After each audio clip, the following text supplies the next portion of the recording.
بسیار درگیر این کار نشد. رفیق سلام. سلام علیکم. به به، واقعا رفیق این خندت خیلی قشنگه. ببینید بعضیا خیلی وضعشون خوبه، یا گوش کن، وضع مالیشون بسیار خوبه، اما در این قضیه لبخند، این زحمتی میکشی خندم میکنی، یعنی این خندت خیلی معنی داره. یعنی چی؟ یه آقا دنیا محل گذره، به قول یارو میگه شب سمور گذشت و لب تنور گذشت. اونی که تو با شرافت زندگی میکنی، نان حلال، به کسی ظلم نمی کنی، زور نمیگی.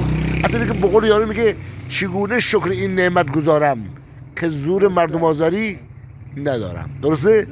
خب شما ساعت چند دیری میایی؟ 3:30 شب. کی میخوابی بدن؟ 10 میخوابی.